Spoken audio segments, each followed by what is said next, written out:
पोरांचा दोष काय आहे की ज्याचा आई आणि वडील त्यांनी कुणाच्या वाळल्या पाचोळ्यावरती पाय दिला नाही, त्याच्या डोक्यामध्ये सकाळी 6 वाजता तुम्ही घन करताय, त्याच्या आईच्या आतड्यात तुम्ही बाहेर काढताय. ह्या पोरांची काय चूक आहे सगळा? सकाळी यांनी त्याला गाडीमध्ये टाकलं, हॉस्पिटलला घेऊन गेले, मिरजच्या सिव्हिल हॉस्पिटलला. आणि मिरजच्या सिव्हिल हॉस्पिटलला पोहोचेपर्यंत आईचा मृत्यू झालाय. त्या पोरीला माहित नाही. आईला आयसीयू मध्ये ऍडमिट केलंय मिरज सिव्हिल मध्ये. बापाच्या डोक्यात घन असा घातला होता, कारण जेव्हा मला ही घटना कळाली, कारण 15 ऑगस्ट होता, मी जत मध्ये होतो, आपल्या ध्वजाच्या सन्मानाच्या कार्यक्रमाला दिवसभर कार्यक्रम होते. मी जेव्हा माझ्या गावाकडे निघालो झऱ्याला, तेव्हा नागज फाट्यावरती आल्यावरती मला फोन आला की असा असा प्रकार घडलाय आणि आम्ही तुम्हाला थोड्या वेळात फोन करतो.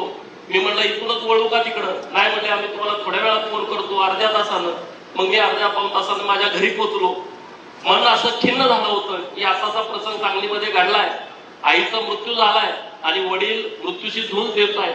आणि मग घरी गेल्याच्या नंतर 7 वाजता परत फोन आला की तुम्ही तात्काळ मिरजला आलं पाहिजे. मी मिरजला आलो, सिव्हिल हॉस्पिटलला आलो, डीन सरांशी फोनवरनं बोललो, डॉक्टर शिंदे सरांशी फोनवरनं बोललो. बाहेर आलो तेव्हा सगळे आपल्या परिवाराची सगळी मंडळी तिथं होती. ही मुलगी मनाली तिथं होती, त्यांचे चुलते गोव्यावरनं आले होते, त्यांची आत्या तिथं होती. आता आईचा मृत्यू झालाय, पुरीला माहित नाही, आता सांगायचं कसं? पत्रकार मित्र सगळे तिथं होते. जेव्हा हॉस्पिटलमध्ये गेलो, डॉक्टरांशी बोललो, न्यूरोसर्जनशी बोललो, ते म्हणले की मोहनच्या डोक्यामध्ये हातोडीचा मोठा वार घन डोक्यामध्ये घातलाय आणि त्याची कवटी फुटून पूर्णपणे मेंदूमध्ये घुसलेली आहे, ब्रेन डेड झालाय, असं जेव्हा सांगितलं. मी म्हणलं काय तुमच्याकडे पर्याय आहे? तुम्ही प्रयत्न करा, त्याला काही करून वाचवा, कारण या पोरांना बाप पाहिजे. आणि म्हटले काही प्रयत्न जरी केला तर यश येईल असं वाटत नाही. परिस्थिती खूप बिकट आहे, कारण बीपी प्रचंड लो आहे. हे सगळं इंजेक्शन वरती त्याला आम्ही आता टिकवलंय.